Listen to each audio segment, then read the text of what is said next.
મિત્રો, આજે આપણે નવા ટોપિક તરફ જઈશું, જે ટોપિકનું નામ છે પ્રકાંડના વિશિષ્ટ કાર્યો સમજાવો. પ્રકાંડના વિશિષ્ટ કાર્યોને સમજવા છે. તમે જાણો છો, પ્રકાંડના મુખ્યત્વે બે સામાન્ય કાર્ય હતા. વનસ્પતિઓમાં પ્રકાંડ જે સામાન્ય કાર્યો કરે છે એ તો આપણે અગાઉના લેક્ચરમાં ભણી ચૂક્યા, પરંતુ સામાન્ય ઉપરાંત એક કેટલાક વધારાના વિશિષ્ટ કાર્યો કરે છે. એ થશે પ્રકાંડના વિશિષ્ટ કાર્યો અથવા વિભિન્ન કાર્યો કરવા માટે પ્રકાંડમાં જોવા મળતા અનુકૂલો. તો આપણે અહીંયા ચર્ચા કરીશું મિત્રો કે જો પ્રકાંડને વિશિષ્ટ કાર્યો કરવા હોય તો આવા વિશિષ્ટ કાર્ય કરવા માટેના પ્રકાંડ સામાન્ય રીતે રૂપાંતરિત થાય છે. પોતાની રચના થોડીક બદલે છે વિશિષ્ટ કાર્ય કરવા માટે. કોણ બદલે છે? પ્રકાંડ. તો પ્રકાંડ સામાન્ય રીતે રૂપાંતરિત થઈને વિશિષ્ટ કાર્યો કરી શકે છે. હવે પ્રકાંડ કયા કયા વિશિષ્ટ કાર્યો કરે? તો પ્રકાંડના મુખ્ય 5 વિશિષ્ટ કાર્યો છે મિત્રો. એમાંનું પ્રથમ વિશિષ્ટ કાર્ય આપણે લખીએ છીએ ખોરાક સંગ્રહ કરવો. ખોરાક સંગ્રહ માટેનું વિશિષ્ટ કાર્ય, આ એક વિશિષ્ટ કાર્ય છે પ્રકાંડનું, ખોરાક સંગ્રહ માટેનું વિશિષ્ટ કાર્ય. ત્યાર પછી બીજા નંબરનું વિશિષ્ટ કાર્ય લઈએ છીએ પ્રકાંડનું આરોહણ માટેનું. આરોહણ આપણે એને મૂળમાં સમજ્યા છીએ, છતાં પણ આજે પ્રકાંડમાં એનો અભ્યાસ કરીશું. આરોહણ માટે પ્રકાંડનું વિશિષ્ટ કાર્ય. ત્યાર પછી ત્રીજા નંબરનું કાર્ય લઈએ છીએ મિત્રો પ્રકાંડનું રક્ષણ માટેનું વિશિષ્ટ કાર્ય. ત્રીજા નંબરનું કયું કાર્ય છે? પ્રકાંડનું રક્ષણ માટેનું વિશિષ્ટ કાર્ય. પ્રકાંડનું રક્ષણ માટેનું વિશિષ્ટ કાર્ય. ચોથું છે પ્રકાંડનું પ્રકાશ સંશ્લેષણ માટેનું. પ્રકાંડનું પ્રકાશ સંશ્લેષણ માટેનું વિશિષ્ટ કાર્ય. અને છેલ્લું છે પાંચમું પ્રકાંડનું વાનસ્પતિક પ્રજનન કરવા માટે, વાનસ્પતિક પ્રજનન કરવા માટેનું વિશિષ્ટ કાર્ય. ટૂંકમાં આ ટોપિકની અંદર આપણે પ્રકાંડના વિશિષ્ટ કાર્યોમાં પ્રકાંડ ખોરાક સંગ્રહ કરે છે વિશિષ્ટ કાર્ય લેવું છે, પ્રકાંડનું આરોહણ માટેનું વિશિષ્ટ કાર્ય સમજવું છે, પ્રકાંડનું રક્ષણ માટેનું વિશિષ્ટ કાર્ય સમજવાનું, પ્રકાંડનું પ્રકાશ સંશ્લેષણ માટેનું વિશિષ્ટ કાર્ય અને પ્રકાંડનું વાનસ્પતિક પ્રજનન માટેનું વિશિષ્ટ કાર્ય સમજવું છે. સર્વપ્રથમ આપણે શરૂ કરીએ છીએ ટોપિક. પ્રથમ મુદ્દો કે પ્રકાંડનું ખોરાક સંગ્રહ માટેનું, પ્રકાંડનું ખોરાક સંગ્રહ કરવા માટેનું વિશિષ્ટ કાર્ય સમજાવો. એવી કઈ વનસ્પતિઓ છે કે જેઓના પ્રકાંડ ખોરાક સંગ્રહ કરવાનું કાર્ય કરે છે મિત્રો? તો આપણે ઘણા બધા ઉદાહરણો આપી શકીએ. આદુ છે, બટાકા છે, હળદર, સુરણ જેને આપણે જમીન કંદ કહીશું, અળવી છે. આવી વનસ્પતિના ઉદાહરણ તમે આપી શકો. તો કયા કયા ઉદાહરણો આપીશું? બટાકા, સુરણ, આદુ, હળદર, અળવી જેવી વનસ્પતિઓના પ્રકાંડ ખોરાક સંગ્રહ માટેનું વિશિષ્ટ કાર્ય કરે છે. હવે કેવી રીતે કરે છે મિત્રો જુઓ. આની અંદર કેવી રીતે થાય છે એમાં હું એકાદ બે ઉદાહરણોની આકૃતિ દોરી તમને રત્તા સમજાવું છું. જેમ કે તમે જાણો છો કે બટાકામાં આ ધારો કે ભૂમિ છે, જમીન. આ જમીનથી ઉપર રહેતો પ્રકાંડનો ભાગ છે, એના પર જે પર્ણો આવેલા હશે એ હવાઈ પર્ણો કહેવાશે મિત્રો. અને જમીનથી નીચે રહેતું આ જે બટાકાનું પ્રકાંડ છે એને આપણે ભૂમિગત પ્રકાંડ કહીશું. કયું પ્રકાંડ નામ આપીશું? ભૂમિગત પ્રકાંડ. બટાકાનું આ ભૂમિગત પ્રકાંડ છે. હવે આ ભૂમિગત પ્રકાંડ પર તમે જોઈ શકો છો મિત્રો, હું અહીં આ પ્રકારના ભાગ બતાવી દઉં છું. ભૂમિગત પ્રકાંડ પર નાના નાના સલ્ક એટલે ફોતરા જેવા પર્ણો હશે. આ હું સલ્કી પર્ણો બતાવું છું. આ સલ્કી પર્ણો બતાવ્યા. તમે એ પણ જાણો છો કે પર્ણ અને પ્રકાંડ વચ્ચે રચાતા કોણને શું કહેવાય? કક્ષ. અને કક્ષમાંથી નિર્માણ પામતી કલિકા કક્ષ કલિકા. અહીં પણ એવું થવાનું છે કે આ બટાકાનું જે ભૂમિગત પ્રકાંડ હતું એ સલ્કી પર્ણની કક્ષમાંથી નિર્માણ પામતી આ જે શાખાઓ હતી, સલ્કી પર્ણની કક્ષમાંથી નિર્માણ પામતી શાખાઓ, ટૂંકમાં આ પ્રકાંડનું જ રૂપાંતર છે. પ્રકાંડ એક પ્રકાંડની જે કક્ષ કલિકા હતી એ લાંબી શાખામાં ફેરવાઈ ચૂકી છે. હવે શું થવાનું કે જ્યારે હવાઈ પર્ણો, લીલા હવાઈ પર્ણો દ્વારા પ્રકાશ સંશ્લેષણનું કાર્ય થવાનું, ત્યારે આ પ્રકાશ સંશ્લેષણની ક્રિયાના કારણે બનેલો જે ખોરાક હતો એ ખોરાકનો જથ્થો ક્યાં સંગ્રહ પામે છે? તો ધ્યાન રાખજો, ભૂમિગત પ્રકાંડની કક્ષમાંથી નિર્માણ પામતી આ જે શાખાઓ હતી એ શાખાઓનો ટોચનો ભાગ ખોરાક સંગ્રહ કરી કાં તો ગોળ કે લંબગોળાકાર બની જાય છે. આવો ગોળ કે લંબગોળાકાર બની જાય છે. આ ગોળ કે લંબગોળાકાર બનતી જે રચના છે એ મિત્રો બટાટા છે. એને આપણે ગ્રંથિલ ટ્યુબર તરીકે પણ ઓળખાવી શકીએ. તમને એ પણ ખબર હશે કે આમ આ બટાકાના ભૂમિગત પ્રકાંડે ખોરાક સંગ્રહનું તો કાર્ય કર્યો. ખોરાક સંગ્રહ કરીને ફૂલી ગયેલી રચના એ જ શું છે? બટાકું. ખોરાક સંગ્રહનું તો કાર્ય કરે જ છે, પરંતુ બટાકા વાનસ્પતિક પ્રજનનનું પણ કાર્ય કરે. કેમ મિત્રો? આ બટાકાની જે સપાટી છે એના પર ખાડાઓ હોય, આંખ જેવી રચનાઓ આવેલી હોય છે, અને આ જે ખાડા જેવો ભાગ હતો એમાં સ્થાનિક કલિકા હોય. હવે આવા બટાકાવાળા ભાગને જ્યારે આપણે કાપીને જમીનમાં નાખી દઈએ તો એમાંથી નવો બટાકાનો છોડ નિર્માણ પામે છે. એ પ્રજનન કયું કહેવાય? વાનસ્પતિક પ્રજનન. તો બટાકા બેવડું અનુકૂલન ધરાવે છે. પ્રકાંડનું ખોરાક સંગ્રહ માટેનું તો વિશિષ્ટ અનુકૂલન અથવા કાર્ય કરે જ છે, પરંતુ તે વાનસ્પતિક પ્રજનનનું પણ કાર્ય કરે છે એમ કહી શકાય. આ વાત કરી મિત્રો આપણે બટાકા. આપણે વાત કરીએ છીએ આદુની.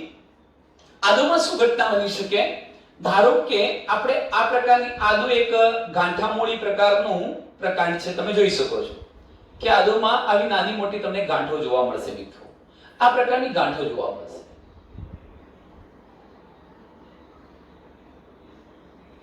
હું આ જે રચનાઓ બતાવું છું તમે જોઈ શકો છો કે નાની મોટી ગાંઠો જેવી રચના જોવા મળે છે. હજુ આપણે અહીંથી આમ પોષણ બતાવવું હોય તો બતાવી શકાય. કોઈ નિશ્ચિત આકાર નથી આદુનો મિત્રો. આવી ગાંઠો સ્વરૂપનું તે હોઈ શકે. અહીં પણ દોરી દઈએ થોડુંક પોષણ.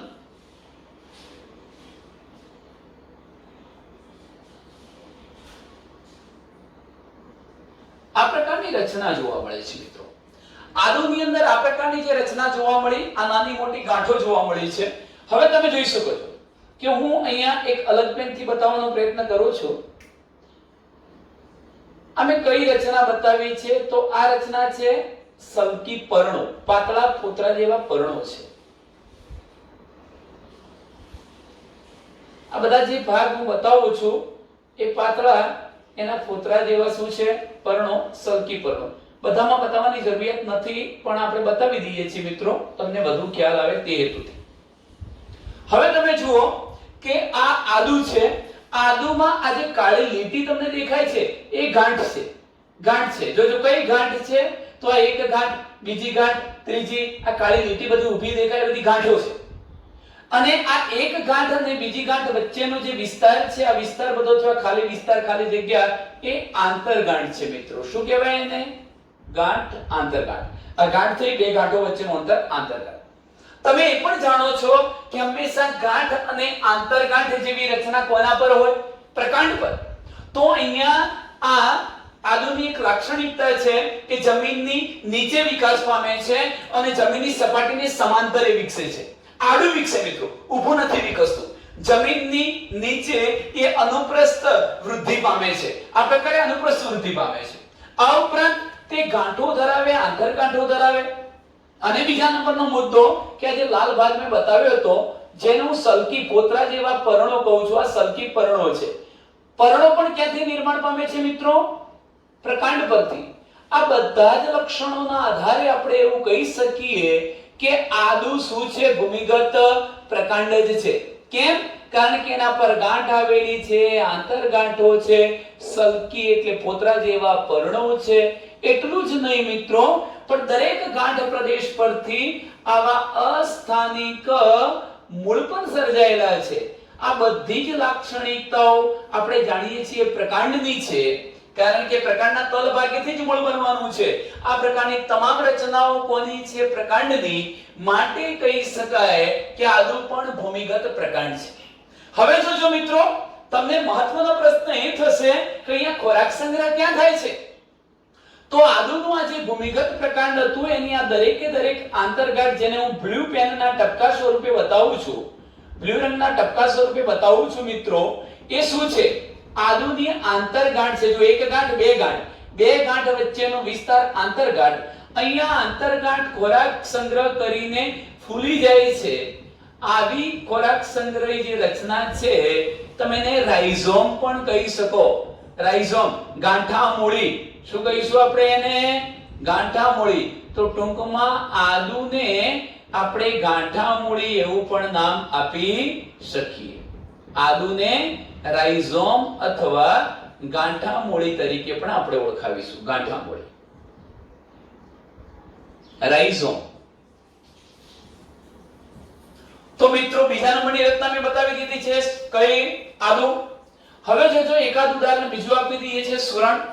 સુરણ એ આ ગાંઠામૂળીનું સંઘનિત સ્વરૂપ છે.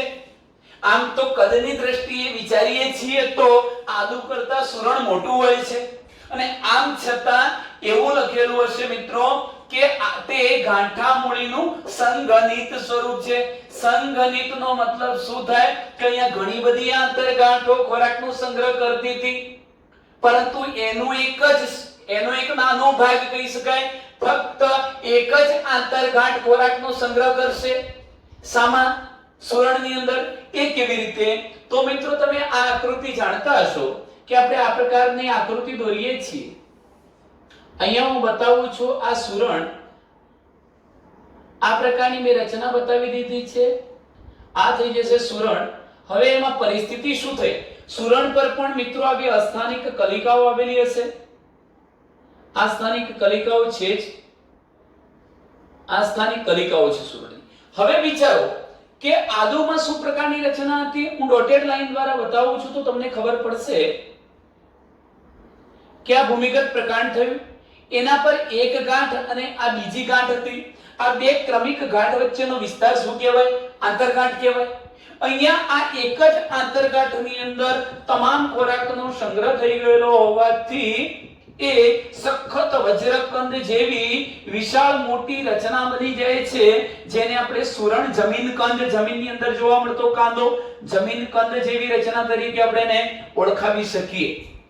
તો સુરણમાં એક જ આંતરગાંઠ ખોરાકનો સંગ્રહ કરે છે, માટે ગાંઠામૂળીનું સંઘનિત સ્વરૂપ કહેવાય. એ સખત વજ્રકંદ જેવી રચના છે, એક જ આંતરગાંઠ ખોરાકનો સંગ્રહ કરે છે.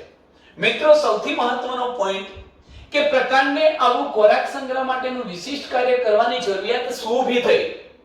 અગાઉ પણ હું તમને કહી ચૂક્યો છું કે જ્યારે વનસ્પતિ માટે પ્રતિકૂળ સ્થિતિ ઊભી થાય છે, એટલે કે ધારો કે ચોમાસાનો સમય હોય, ઘણા બધા દિવસથી સૂર્યપ્રકાશ પર્યાપ્ત માત્રામાં મળી ન શકતો હોય, એવા કિસ્સામાં એ પ્રકાશ સંશ્લેષણ કરી પર્યાપ્ત માત્રામાં ખોરાક ઉત્પન્ન કરી શકતું નથી, અને ત્યારે આ પ્રકારે એના પ્રકાંડમાં સંચિત જે ખોરાક હતો એનો ઉપયોગ કરી એ પોતાની સુષુપ્ત અવસ્થા, સુષુપ્ત કાળને વિતાવી શકશે, પોતે જીવંત રહી શકશે, પ્રતિકૂળ સ્થિતિ સામે ટકી શકશે.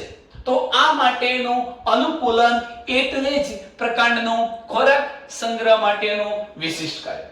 મિત્રો, હું અહીંયા બીજા નંબરના ટોપિક તરફ જાઉં છું અને એ ટોપિકમાં મેં તમને કહ્યું હતું કે પ્રકાંડનું આરોહણ માટેનું વિશિષ્ટ કાર્ય. બીજું કાર્ય કયું છે? પ્રકાંડનું આરોહણ માટેનું વિશિષ્ટ કાર્ય સમજાવો. તમે અહીંયા ઉદાહરણ તરીકે કોળું, કાકડી, કારેલા, દ્રાક્ષ, તુમરો આવી વનસ્પતિના ઉદાહરણો આપી શકો. મિત્રો, અહીંયા મેં લખેલી કોળું, કાકડી, કારેલા, ક દ્રાક્ષ નો વેલો, તુમરો, આ બધી જે વનસ્પતિઓ છે મિત્રો, હજુ લખવું હોય તો લખી શકાય તરબૂચ. તરબૂચ પણ લખી શકો. આ બધી જ વનસ્પતિઓનું જે પ્રકાંડ છે એ પાતળું, નબળું અને અશક્ત હોય છે. પરિણામ સ્વરૂપે તે હવામાં ટટાર ઊભું રહી શકતો નથી.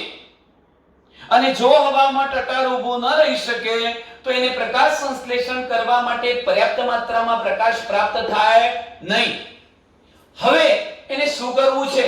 તો કોઈ પણ રીતે ઉર્ધ્વ વૃદ્ધિ પામવું છે, ઉપરની દિશા તરફ વિકસવું છે.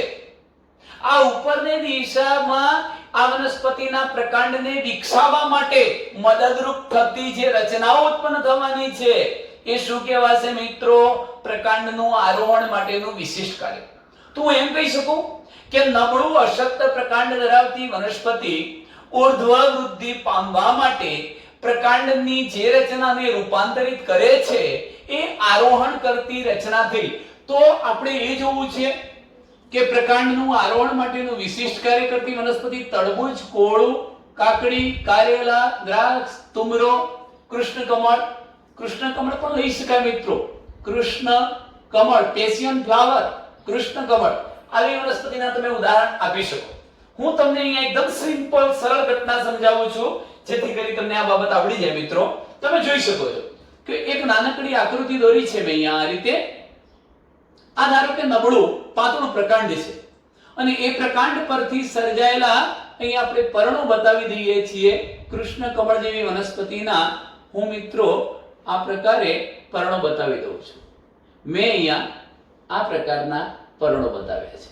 જો કે તમે એ પણ જાણતા હશો કે એની આ જે કિનારી છે એ હંમેશા દંતુરિત કિનારી હોય. દંતુરિત એટલે ખાંચાવાળી કિનારી હોય છે મિત્રો. આ પ્રકારની આપણે રચના બતાવીએ છીએ. ઓકે. અને એની આ જે કિનારી હોય એ આ રીતે આમ સહેજ ખાંચાવાળી હોય છે, દંતુરિત. આ પ્રકારની આકૃતિ આપણે દોરી શકીએ. એવી જ રીતે હું અહીંયા એક બીજું પર્ણ બતાવી દઉં છું.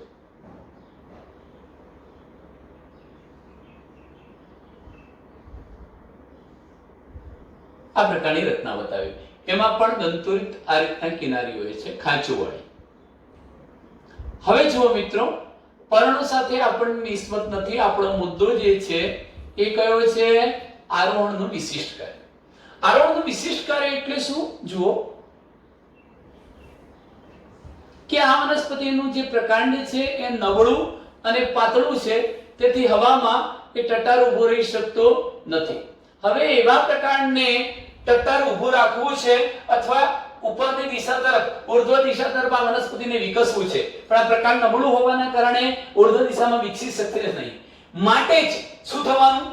તો જુઓ, આ કોણ છે? પ્રકાંડ. આ કોણ છે? આખું પર્ણ.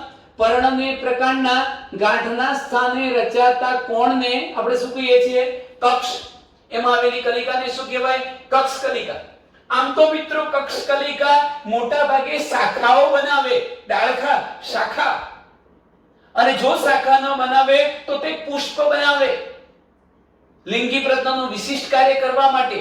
પરંતુ અહીંયા કક્ષ કલિકા, કૃષ્ણકમળ, કારેલા, કોળું જેવી વનસ્પતિમાં આ જે કક્ષ કલિકા હતી એ લાંબા, પાતળા, સંવેદનશીલ સ્પ્રિંગ જેવા સૂત્રોમાં ફેરવાઈ જાય છે. કેવા? લાંબા પાતળા સ્પ્રિંગ જેવા સૂત્રોમાં ફેરવાય છે. આ સૂત્રોને આપણે નામ આપીએ છીએ પ્રકાંડ સૂત્ર. ટૂંકમાં આવી વનસ્પતિઓની કક્ષકલિકા એ લાંબા પાતળા કુંતલાકાર સ્પ્રિંગ જેવા સૂત્રોમાં ફેરવાય. પ્રકાંડનું જ આ રૂપાંતર છે, કારણ કે કક્ષકલિકા પ્રકાંડનો ભાગ હતો એટલે કક્ષકલિકા પ્રકાંડ સૂત્રમાં ફેરવાઈ કહેવાય. આ સૂત્ર પ્રકાંડનું જ રૂપાંતર છે, પ્રકાંડ સૂત્ર બન્યું. હવે મિત્રો આ પ્રકારે જે પ્રકાંડ સૂત્ર બને છે, તમે જોઈ શકો છો આ સ્પ્રિંગ જેવી રચના. એ શું કરશે? તમે એને અહીંયા ટેકો કે આધાર આપશો તો એની ફરતે સૂત્ર જેવી રચના વીંટળાશે. એટલે આટલા ભાગને આધાર મળી ગયો, થોડીક વનસ્પતિ વિકસી, પાછો આધાર સાથે ચોંટી જશે. આમ કરતા કરતા નબળા પ્રકાંડને આધાર મળતો જવાનો અને નબળું પ્રકાંડ ધરાવતી વનસ્પતિ ઊર્ધ્વ દિશા તરફ વૃદ્ધિ પામશે. આ ઘટનાને આરોહણ કહેવાય. તો અહીંયા આરોહણનું કાર્ય કોણે કર્યું? કક્ષકલિકા પ્રકાંડ સૂત્રમાં ફેરવાઈ જઈ આરોહણનું વિશિષ્ટ કાર્ય કરે છે. પણ પ્રકાંડ સૂત્ર ભાગ હતો પ્રકાંડનો, એટલે આ પ્રકાંડનો આરોહણ માટેનું વિશિષ્ટ કાર્ય થશે મિત્રો. ચલો ત્યાર પછીના ત્રીજા વિશિષ્ટ કાર્ય તરફ આપણે જઈએ છીએ. આ જે વિશિષ્ટ કાર્ય આપણે લખવું છે એ છે પ્રકાંડનું રક્ષણ માટેનું વિશિષ્ટ કાર્ય. પ્રકાંડનું રક્ષણ માટેનું વિશિષ્ટ કાર્ય લેવું છે મિત્રો. એમાં તમે ઘણા બધા ઉદાહરણો આપી શકો, જેમ કે લીંબુ છે, બોગનવેલ છે, મહેંદી છે, કરમદી. આવા ઉદાહરણો આપી શકાય. લીંબુ, બોગનવેલ, કરમદી, મહેંદી, દાડમ, આવા તમે ઉદાહરણો આપી શકો મિત્રો. હવે આ રચનાને સમજવા માટે હું એકાદ બે આકૃતિ દોરીશ, જેમ કે કરમદી અને દાડમની દોરીશું, કાં તો કરમદી અને મહેંદીની દોરીશું મિત્રો. પ્રકાંડનું રક્ષણ માટેનું વિશિષ્ટ કાર્ય જોવું છે. શા માટે આ પ્રકારના વિશિષ્ટ કાર્ય કે અનુકૂલનની જરૂરિયાત ઊભી થઈ? તો જુઓ કે મોટા ભાગે વનસ્પતિઓ ચરતા પ્રાણીઓથી રક્ષણ મેળવવા માટે કંટક જેવી રચનાઓ બનાવે છે. કંટક મિત્રો, કંટક કાંટો શું છે? તો કંટક પણ હું એને પ્રકાંડ કંટક કહીશ. કેમ પ્રકાંડ કંટક? કે આવા કાંટા જેવા ભાગ કંટક એ પ્રકાંડમાંથી રૂપાંતરિત રચના સ્વરૂપે ઉત્પન્ન થવાના છે. પ્રકાંડ કંટક બનશે એ પોતે કેવા હશે? તીક્ષ્ણ. તીક્ષ્ણ એટલે એકદમ અણીદાર. કાષ્ટીય, મજબૂત લાકડા જેવા. કાષ્ટીય, તીક્ષ્ણ, અણીદાર રચનાઓ ઉત્પન્ન થશે. એ રચનાને આપણે શું કહીશું? પ્રકાંડ કંટક. અને આવા પ્રકાંડ કંટકની મદદથી આવી વનસ્પતિઓ ચરતા પ્રાણીઓ સામે રક્ષણ પ્રાપ્ત કરે છે. જ્યારે કોઈ અન્ય પ્રાણી એને ચરવા માટે જાય ત્યારે કાંટા વાગવાના પરિણામ સ્વરૂપે વનસ્પતિને ખાવાનું ટાળી દે છે અને તેથી એ વનસ્પતિ મૃત થઈ જતી અટકે છે, સુકાઈ જતી અટકે છે, એના પર્ણનો નાશ થતો અટકે છે. તો રક્ષણનું વિશિષ્ટ કાર્ય કરતી વનસ્પતિમાં લીંબુ, બોગનવેલ, મહેંદી, કરમદી, દાડમ જેવા ઉદાહરણો આપી શકાય. હું મિત્રો અહીંયા કરમદી નામની વનસ્પતિને દોરું છું. તમે અગાઉ આગળ આ ટોપિકને ભણશો કે ધારો કે આ એનું પ્રકાંડ છે અને હું અહીંયા કરમદીના પર્ણો બતાવી દઉં. મિત્રો, કરમદીના પર્ણો જે બતાવું છું એ હું બે રીતે બતાવીશ. જોજો, આટલો નાનો ભાગ કરી દઈએ આપણે પહેલા. આ દરેક ગાંઠ પરથી ધારો કે બે પર્ણો ઉદ્ભવ થાય છે એવું બતાવીએ. આ કરમદી નામની વનસ્પતિમાં બે પર્ણો, દરેક ગાંઠ પ્રદેશ પરથી બે પર્ણો ઉદ્ભવ્યા છે. તો સ્વાભાવિક છે કે આપણને ખબર છે કે પર્ણ અને પ્રકાંડના ગાંઠના સ્થાને રચાતી રચનાને શું કહેવાય? કક્ષકલિકા. તો બે કક્ષકલિકા હશે. બંને કક્ષકલિકામાંથી એક સાથે બે શાખાઓ બનશે. ધારો કે આ એક શાખા બની અને અહીંયા મિત્રો આ બીજી શાખા બની. એટલે આ જે કરમદી છે એ દ્વિશાખી શાખા પ્રબંધિત વનસ્પતિ કહેવાય. દરેક વખતે કેટલી શાખાઓ બનાવે? બે બે. દ્વિશાખી શાખા પ્રબંધિત વનસ્પતિ કહેવાય. આપણે તો વાત કોની કરવી છે? રક્ષણની. તો જોજો મિત્રો, કક્ષમાં આવેલી કલિકા તો શાખામાં ફેરવાઈ ગઈ, ટોચે આવેલી જે કલિકા હતી એ કલિકા આવા તીક્ષ્ણ અણીદાર કંટકમાં ફેરવાય છે, કાંટામાં. મેં આ પ્રકારની અલગ રજૂઆત કરવી છે, અલગ પેનથી લાલ ભાગ બતાવ્યો છે મિત્રો. એ શું છે? કાંટા જેવી રચના છે. પણ આ કંટક શામાંથી બન્યા છે? ટોચે આવેલી અગ્ર કલિકામાંથી આ કાંટા બન્યા છે. તો એમ કહી શકું કે કરમદી જેવી વનસ્પતિમાં અગ્ર કલિકા શામાં ફેરવાઈ જાય છે? પ્રકાંડ કંટકમાં. કેમ પ્રકાંડ કંટક કયું? કક્ષ કલિકા અગ્ર કલિકા ભાગ કોનો છે? પ્રકાંડનો. પ્રકાંડની જ રચના આ પ્રકારે તીક્ષ્ણ અણીદાર કાષ્ઠીય રચનામાં ફેરવાઈ ગઈ, એને પ્રકાંડ કંટક કહેવાય, જે ચરતા પ્રાણીઓ સામે રક્ષણ આપશે. મિત્રો તમે દાડમ, મેદી વગેરેમાં જોતા હશો, એ પણ ઉદાહરણ તમને આપી દઉં છું કે એનું પણ આ પ્રકાંડ છે, અને આ પ્રકાંડ પરથી સર્જાયેલા આ મેદી વગેરેના પર્ણો છે. આ પ્રકારે એના પર્ણો છે મિત્રો.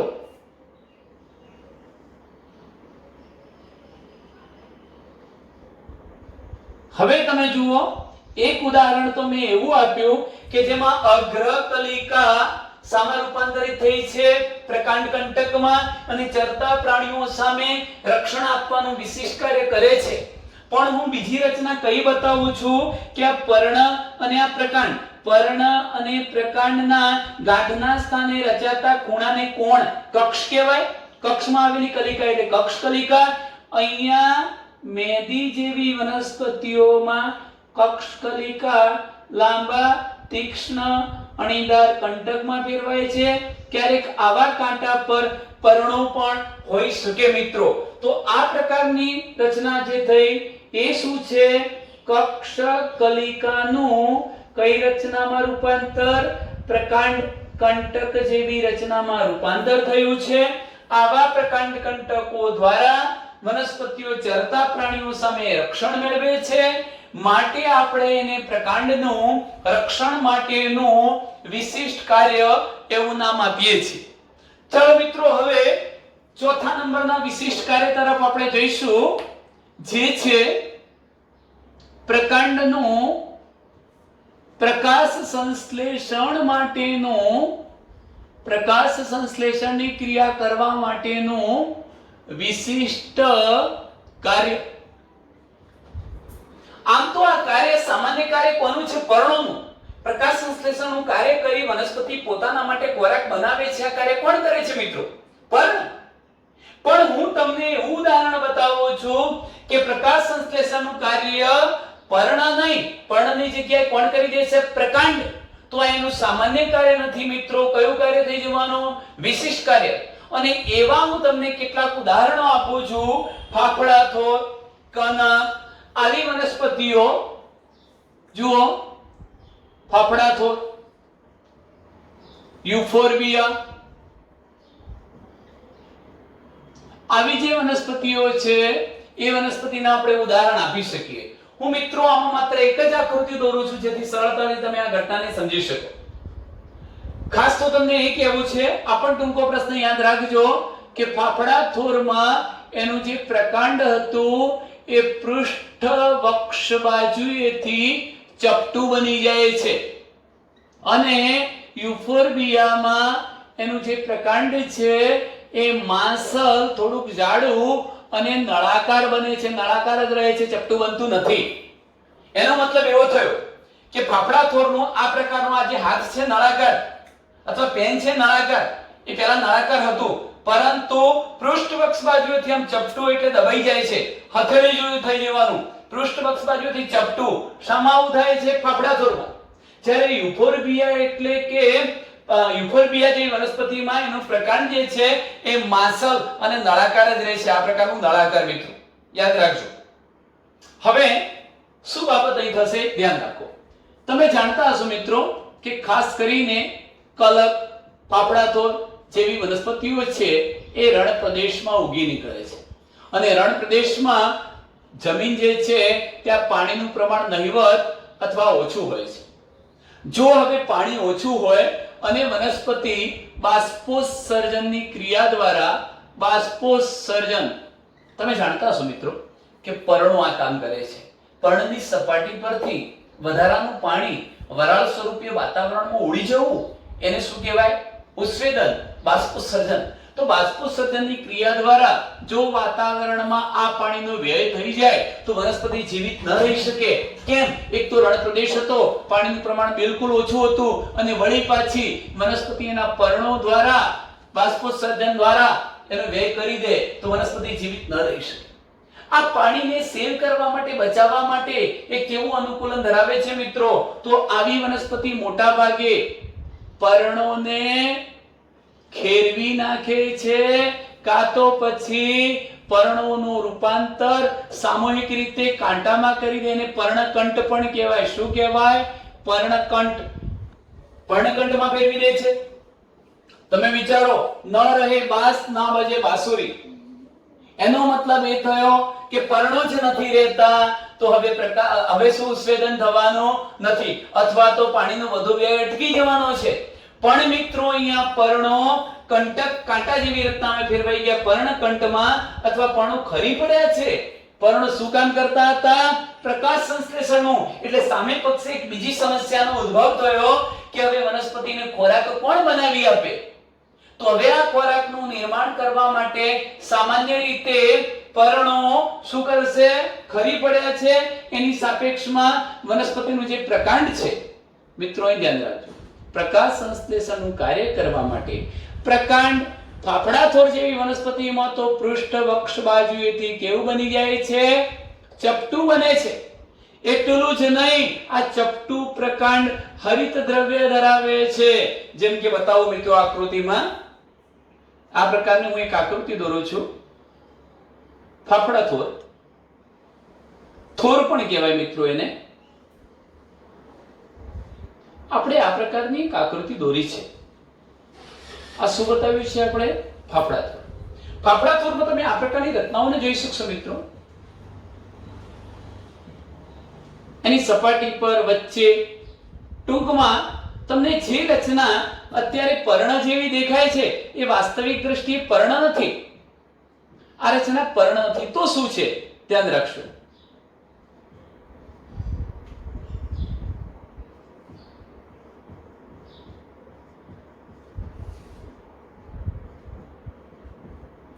ચાલો અહીં જુઓ મિત્રો કે પર્ણ નથી, પણ આ જે આખો ચપટો ભાગ તમને પર્ણ જેવો દેખાય છે એનું આખું પ્રકાંડ છે. એટલે એક મુદ્દો તો તમને ખબર પડી ગઈ કે પ્રકાંડ પૃષ્ઠવક્ષ બાજુએ ચપટું, લીલું, હરિતકણયુક્ત બની જાય છે. અને કાર્ય કયું કરવાનું છે? પ્રકાશ સંશ્લેષણનું કાર્ય કરશે. અહીં શું થયું? પર્ણો જે હતા મિત્રો, એ પર્ણો કાં તો ખરી ગયા, કાં તો પછી પર્ણો સામૂહિક રીતે આ બધા કાંટામાં ફેરવાઈ ગયા. આ જે રચના દેખાય છે એને પર્ણકંઠ કહીશું. જો સામૂહિક રીતે બધા જ પર્ણો કાંટામાં ફેરવાય તો એને પર્ણકંઠ. એટલે બધા જ પર્ણો પર્ણકંઠ કાંટામાં ફેરવાઈ ગયા. એટલે ચરતા પ્રાણીઓથી રક્ષણ તો મળ્યું, એક અનુકૂલન થયું પર્ણનું રક્ષણ માટેનું અનુકૂલન. પણ હજુ આપણે પર્ણ ભણ્યા નથી મિત્રો, એટલે અહીં ન લઈ શકીએ એને.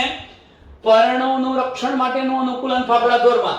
અને હવે જુઓ કે આ ફાફડા થોરનું જે પ્રકાંડ હતું, પર્ણો ખરી પડ્યા છે, કાં તો પર્ણો કાંટામાં ફેરવાયા. પર્ણો હવે પ્રકાશ સંશ્લેષણનું કામ કરી શકતા નથી. તેથી પર્ણો જેવું જ કાર્ય કરવા માટે આખું પ્રકાંડ પૃષ્ઠવક્ષ બાજુએ ચપટું, લીલું, હરિતકણયુક્ત બની જઈને પ્રકાશ સંશ્લેષણનું કાર્ય કરે છે. આવા પ્રકાંડને પર્ણ સદસ્ય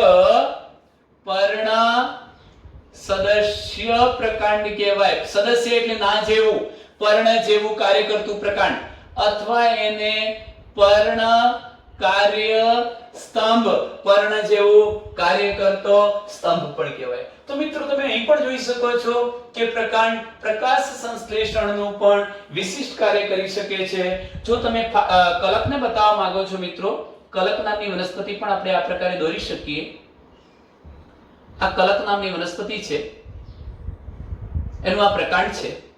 અહીંયા આપણે સાઈડવાઈના નાના નાના પર્ણો દોરી દઈએ જે પ્રકાશ સંશ્લેષણની જરૂરિયાતને પહોંચી વળતા નથી, અને પરિણામ સ્વરૂપે શું થાય છે તો એનું પ્રકાંડ આ થોડુંક ચપટું બની જાય અને તે હરિતકણયુક્ત બની જઈ પ્રકાશ સંશ્લેષણનું કાર્ય કરે છે. આ વનસ્પતિથી કલક એટલે ટૂંકમાં બંને વનસ્પતિઓની આકૃતિ મેં અહીંયા બતાવી છે મિત્રો. કલકમાં પણ પર્ણ સદસ્ય પ્રકાંડ કે પર્ણ કાર્ય સ્તંભ જોવા મળે છે. તો ટૂંકમાં આટલે સુધીના જે વિશિષ્ટ કાર્યો થયા છે, આપણે કુલ 4 વિશિષ્ટ કાર્યો મિત્રો પૂરા કર્યા છે. પ્રકાંડનું પ્રકાશ સંશ્લેષણનું વિશિષ્ટ કાર્ય. હવે એક છેલ્લું વિશિષ્ટ કાર્ય આપણે ભણીશું, પ્રકાંડનું વાનસ્પતિક પ્રજનન માટેનું વિશિષ્ટ કાર્ય. 2 મિનિટ મિત્રો બોર્ડ સાફ કરી દઈએ અને ત્યાર પછી આપણે પ્રકાંડના વિશિષ્ટ કાર્ય તરીકે છેલ્લું વિશિષ્ટ કાર્ય લઈશું, વાનસ્પતિક પ્રજનનનું વિશિષ્ટ કાર્ય. પહેલા તમે એક બાબત સમજી લો કે પ્રકાંડનું વાનસ્પતિક પ્રજનન માટેનું વિશિષ્ટ કાર્ય એટલે શું? તો તમે જાણતા હશો મિત્રો કે ખરેખર પ્રજનન 2 પ્રકારના હોય, લિંગી અને અલિંગી. લિંગી પ્રજનન એટલે શું? તો પુષ્પમાં પુંકેસર અને સ્ત્રી કેસર દ્વારા નર અને માદા પ્રજનન કોષ બને, એમનું ફલન થાય, બીજ બને અને પછી તમે જમીનમાં વાવો અને એવી નવી વનસ્પતિ બને તો એને કયું પ્રજનન કહેવાય? લિંગી પ્રજનન કહેવાય. ટૂંકમાં જે પ્રજનનમાં પુષ્પ ભાગ લે છે મિત્રો એ લિંગી પ્રજનન છે. પણ કેટલીક વાર આપણે અગાઉ જોઈ ગયા કે જેમ કે શક્કરિયું હતું, બટાકા છે, આ બધી વનસ્પતિઓમાં ખાસ કરીને તમે જોશો તો મૂળ પ્રકાંડ એના આપણે ટુકડા કરી જમીનમાં નાખી દઈએ અને છતાં પણ એ નવી વનસ્પતિ સર્જી શકે છે, તો આપણે એવા પ્રજનનને એનું વાનસ્પતિક પ્રજનન કહીશું. એવું કહી શકાય મિત્રો કે પુષ્પ સિવાયનો વનસ્પતિનો કોઈ પણ ભાગ જ્યારે નવી વનસ્પતિનું સર્જન કરે છે ત્યારે આપણે એને શું કહીશું? વાનસ્પતિક પ્રજનન તરીકે ઓળખાવીશું મિત્રો. અહીંયા એ બાબત ધ્યાન રાખજો. આપણે 5મું વિશિષ્ટ કાર્ય લઈએ છીએ, પ્રકાંડનું વાનસ્પતિક પ્રજનન માટેનું વાનસ્પતિક પ્રજનન માટેનું વિશિષ્ટ કાર્ય સમજવું છે. વાનસ્પતિક પ્રજનન માટેનું વિશિષ્ટ કાર્ય. અહીં આ બાબત પણ તમે ધ્યાન રાખજો કે એવી કઈ વનસ્પતિઓ છે કે જે વાનસ્પતિક પ્રજનન કરે છે અને એવું વાનસ્પતિક પ્રજનન કરવા માટે આવી જે વનસ્પતિઓ છે મિત્રો કેટલીક અગત્યની રચનાઓ વિકસાવે છે. આ અગત્યની રચનાઓ કઈ છે? જેમ કે હું કેટલાક શબ્દો અહીંયા લખું છું, આપણી બુકમાં નથી લખેલું. ભૂસ્તરી નામે ઓળખાતી એક રચના ભૂસ્તરી. બીજી જે રચના છે મિત્રો એને આપણે કહીશું ભૂસ્તારિકા. ત્રીજી જે રચના છે એને આપણે નામ આપીશું વિરોહ. અને ચોથી જે રચના છે મિત્રો એને આપણે નામ આપીશું અધોભૂસ્તારી. આ બાબત મહત્વની છે કે વનસ્પતિ જ્યારે વાનસ્પતિક પ્રજનન કરે છે એમાં અમારે વનસ્પતિનું પ્રકાંડ જ્યારે વાનસ્પતિક પ્રજનન કરે છે એવા ઉદાહરણો આપવાના છે. તો એ પહેલા આપણે એ સમજી લઈએ કે જે વનસ્પતિમાં પ્રકાંડ વાનસ્પતિક પ્રજનન કરવાનું છે એ વનસ્પતિ કેટલીક વિશિષ્ટ રચનાઓ બનાવશે. ભૂસ્તારી બનાવશે, ભૂસ્તારિકા બનાવશે, વિરો બનાવશે અને અધોભૂસ્તારી બનાવશે. મિત્રો હું પહેલા એક કામ કરું છું, બધાના ઉદાહરણ આપી દઉં છું. આવી ભૂસ્તારી ક્યાં બને છે અને પછી આપણે આકૃતિ દ્વારા એ ટોપિકને સમજવા માટે પ્રયત્ન કરીએ. તો મિત્રો તમે જાણતા હશો કે ઘાસ છે, અબૂટી છે, બ્રાહ્મી છે. ઘાસ, અબૂટી નામની વનસ્પતિ, બ્રાહ્મી, ઘાસ દુર્વા પણ એમાં આવી જશે, દુર્વા નામની વનસ્પતિ. આ બધી વનસ્પતિઓમાં ભૂસ્તારી બનવાની છે. હવે ભૂસ્તારિકા કઈ વનસ્પતિ બનવાની છે? તો જળ શૃંખલા, જળકુંભી જેવી વનસ્પતિઓ, જળ શૃંખલા, જળ કુંભી જેવી વનસ્પતિઓના ઉદાહરણ આપીએ છીએ. વેરોમાં મિત્રો આપણી બુકમાં એક ઉદાહરણ અલગ પ્રકારનું આપ્યું છે, પણ હું અહીંયા જે ઉદાહરણો આપું છું એમાં ખાસ કરીને વીરો જોવા મળશે. તો હંસરાજ છે, સ્ટ્રોબેરી છે, જુઈ છે. હંસરાજ, જુઈ ચમેલી નામની વનસ્પતિનું નામ સાંભળ્યું હશે. હંસરાજ, જુઈ, સ્ટ્રોબેરી આવી બધી જે વનસ્પતિઓ છે એમાં વીરો બનવાનું છે. અને હવે કેળા, ગુલદાઉદી, ફુદીનો, કેળા, ગુલદાઉદી જે વનસ્પતિઓ છે એ વનસ્પતિમાં પ્રકાંડનું વાનસ્પતિક પ્રજનન કરવા માટે અધો ભૂસ્તરી જેવી રચના બનવાની છે.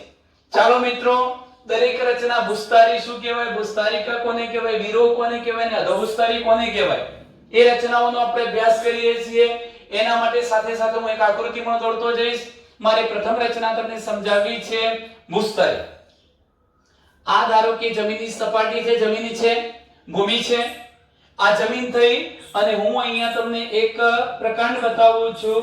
આને ઉપહવાઈ પ્રકાંડ કહેવાય મિત્રો. ઉપહવાઈ પ્રકાંડનો મતલબ એ થાય કે પ્રકાંડનો થોડોક ભાગ જમીનથી બહાર રહે છે અને પ્રકાંડનો થોડોક ભાગ જમીનની અંદર રહે છે. આવા પ્રકાંડને આપણે કેવા પ્રકારનો પ્રકાંડ કહીશું? ઉપહવાઈ પ્રકાંડ. હવે તમે જુઓ કે તલ ભાગે તો એના મૂળ છે. આ બધા શું છે મિત્રો? એના મૂળ છે.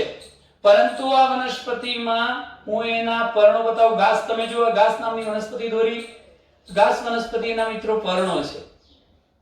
હવે તમે જાણો છો કે આ પર્ણ, આ પ્રકાંડ, તો એની કક્ષ એટલે આ કક્ષ થવાની. અહીંથી તમે એમ કહી શકો કે પર્ણના તલ ભાગે અથવા કક્ષમાંથી એક લાંબી પાતળી શાખા ઉત્પન્ન થાય છે.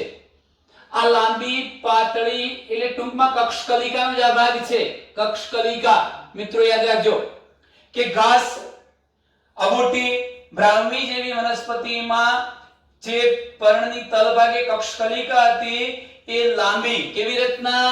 લાંબી પાતળી ભૂમિની સપાટીને સમાંતરે વિકસતી, આ જમીનની સપાટીને સમાંતરે, ભૂમિની સપાટી પર સમાંતરે વિકસતી આ શાખા જે આ ગાંઠો ધરાવે છે, આંતરગાંઠો, બે ગાંઠ વચ્ચેનું અંતર આંતરગાંઠ, ગાંઠો પણ ધરાવે છે.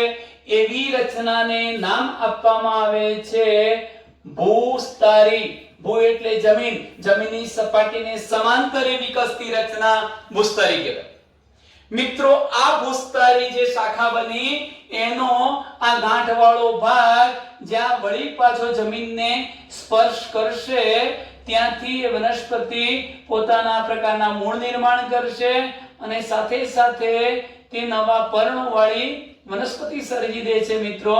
એટલે આપણે એવું કહી શકીએ કે આ નવી વનસ્પતિનું સર્જન કઈ રચના દ્વારા થયું? ભૂસ્તરી દ્વારા થયું. ભૂસ્તરી ભાગ કોનો કહેવાય? પ્રકાંડનો કહેવાય. કેમ કહેવાય? કારણ કે પર્ણને પ્રકાંડ વચ્ચે જે કક્ષ બની હતી, કક્ષ કલિકા લાંબી પાતળી ગાંઠો અને આંતરગાંઠ ધરાવતી શાખામાં ફેરવાઈ. આ શાખા જમીનની સપાટીની સમાંતરે વિકસી. આવી રચનાને શું કહેવાય? ભૂસ્તરી. ભૂસ્તરીનો જે ભાગ જમીનને અડે છે ત્યાંથી નવો છોડ, ઘાસ, અબૂટી, દુર્વા, બ્રાહ્મી વગેરેનું સર્જી દે છે. આ પ્રકારની વાનસ્પતિક પ્રજનન કરતી રચનાને આપણે શું કહીશું? ભૂસ્તરી કહીશું. મિત્રો આકૃતિ હું દોરતો નથી ભૂસ્તરિકા. કેમ? જળ શૃંખલા અને જળકુંભી જેવી વનસ્પતિઓ જલીય વનસ્પતિ છે, પાણીમાં ઉગતી વનસ્પતિ. હવે શું થવાનું? એમાં પણ અહીંયા કક્ષકલિકા શાખામાં જ ફેરવાશે, પણ એ શાખા લાંબી નથી હોતી, ટૂંકી હોય છે. શાખા તો આવી જ ટૂંકી, જાડી, એ પણ ગાંઠ અને આંતરગાંઠ ધરાવે, પણ ગાંઠો નજીક હશે મિત્રો, ગાંઠો નજીક હશે. જાડી શાખા, ટૂંકી શાખા, ગાંઠ અને આંતરગાંઠ ધરાવતી શાખા અને સાથે સાથે પાણીની સપાટીને સમાંતરે વિકસે છે. એટલે સ્તારિકા, જાને ઉપર તરતી હોય રીતે ભૂસ્તરિકા જેવો શબ્દ વાપરી શકીએ. તો આવી જે ટૂંકી, અહીં લખું છું કે એમનામાં કક્ષકલિકા, ટૂંકી, જાડી, ગાંઠ અને આંતરગાંઠ ધરાવતી જે પાર્શ્વ એટલે પાર્શ્વીય શાખા ઉત્પન્ન કરે છે એને ભૂસ્તરિકા તરીકે ઓળખવામાં આવે છે. એ ભૂસ્તરિકાનો ભાગ ફરી પાણીની સપાટીને સ્પર્શશે એટલે તરત જ ત્યાંથી નવો જળ શૃંખલા, જળકુંભી જેવી વનસ્પતિનો છોડ નિર્માણ કરી દેશે. આ પ્રકારની રચનાને આપણે શું નામ આપી શકીએ? ભૂસ્તરિકા કહીશું મિત્રો. હું ત્રીજી રચના તમને સમજાવું છું. હંસરાજ, જોઈ, સ્ટ્રોબેરી જેવી વનસ્પતિમાં વીરો જોવા મળે છે. આ વીરો શું છે? વીરો શું છે એને સમજવા માટે એક આકૃતિ આપણે સ્ટ્રોબેરીની દોરીએ છીએ મિત્રો, એ કેવા પ્રકારે, તો તમે જોઈ શકો છો કે હું આ પ્રકારે અહીંયા ભૂમિનું સ્તર, ભૂમિની સપાટી બતાવું છું, આ જમીન સપાટી બતાવી દીધી, આ એક મુદ્દો. હવે એનું ઉપવલય પ્રકાંડ બતાવવું છે, તો આ એનું ઉપવલય પ્રકાંડ છે. આ બધા એના શું છે? મૂળ છે. ઉપવલય પ્રકાંડ એટલે થોડો ભાગ જમીનની અંદર, થોડો ભાગ જમીનની બહાર રહેતો હોય. હવે એના પર્ણોની વાત કરું તો આ પ્રકારની રચના જોવા મળે છે મિત્રો, જાણે કે આવો લાંબો પર્ણદંડ હોય એવી રચના. અને તમે અહીંથી હવે દોરી શકો છો આ પ્રકારની રચના, જેમ આપણે કૃષ્ણ કમળમાં બતાવતા હતા, આ પ્રકારની રચના. આ પ્રકારના એના શું થયા મિત્રો? પર્ણો થયા. આ જે છોડ મેં બતાવ્યો છે એ છોડ છે સ્ટ્રોબેરીનો. આ સ્ટ્રોબેરી જેવી વનસ્પતિમાં મારે વાનસ્પતિક પ્રજનન કરતી રચના તરીકે શું સમજાવવું છે? વીરો. વીરો શું છે? જેમ અગાઉ તમે ભૂસ્તરી ભણ્યા, ભૂસ્તરિકા ભણ્યા, એ વાનસ્પતિક પ્રજનન કરતી રચનાઓ હતી, એમ વીરો પણ વાનસ્પતિક પ્રજનન કરતી રચના છે. એક ખાસ કરીને તલ ભાગેથી, અહીંયા તળિયેથી વિકાસ પામતી આ જે શાખા દોરું છું, એ શાખા ધીરે ધીરે કમાન આકારે વળી જમીનથી ઉપર આવે છે. આ પ્રકારે કમાન આકારે ત્રાંસી વિકાસ પામતી, કમાન આકારે વિકસી અને પાછી જમીનના સંપર્કમાં આવતી આ જે શાખા છે, આ પ્રકારની જે કમાન આકારે વિકસતી શાખા મિત્રો, એ પાછી જમીનને સ્પર્શે છે. આવી જે રચના બની એને આપણે શું નામ આપીએ છીએ? વીરો કહીશું. તો વીરો એટલે શું? વીરોનો મતલબ થાય હંસરાજ જોઈ સ્ટ્રોબેરી જેવી વનસ્પતિમાં પ્રકાંડના તલ ભાગેથી વિકાસ પામતી પાર્શ્વીય શાખા જે ધીરે ધીરે કમાન આકારે વળી જમીનથી ઉપર આવી ફરી જમીનના સંપર્કમાં આવી નવો છોડ સર્જે છે. આવી રીતે વિકાસ પામતી ત્રાંસી કમાન આકારની રચનાને વીરો તરીકે આપણે ઓળખાવીએ છીએ. અને એ તમે મિત્રો જોઈ શકો છો કે ફરી પાછી આ પ્રકારનો નવો સ્ટ્રોબેરીનો, હંસરાજનો એવો છોડ બનાવી દેશે મિત્રો. અહીંયા આપણે આ રીતના રચના બતાવી શકીએ. આ પ્રકારની રચનાઓને બતાવીએ છીએ. તો તમે જોઈ શકો છો કે આવા ફરીથી પુનઃ છોડનું શું થઈ જાય છે? નિર્માણ થાય છે. તો આ પ્રકારે વિકાસ પામતી કમાન આકારની જે રચના થઈ, એ રચનાને આપણે શું નામ આપીશું? વીરો તરીકે ઓળખાવીશું. ચાલો મિત્રો, એક છેલ્લો મુદ્દો છે અધો ભૂસ્તરી. કેળા, ગુલદાઉદી અને ફુદીનો જેવી વનસ્પતિમાં શું જોવા મળે છે? અધો ભૂસ્તરી. અધોનો મતલબ થાય નીચે, ભૂનો મતલબ થાય જમીન, જમીનની નીચે. એનો મતલબ એવો થશે મિત્રો કે આવી જે વનસ્પતિઓ છે એમાં શાખા તો બનવાની, આ શાખા બનવાની, પણ એ જમીનની નીચે બનવાની. અહીંથી ઉત્પન્ન થવાની, અહીંથી ઉત્પન્ન થઈ જમીનની નીચે વિકાસ પામવાની, અને પછી સમય જતા કમાન આકારે બહાર આવશે. બહાર આવીને પછી એ નવો છોડ સર્જે.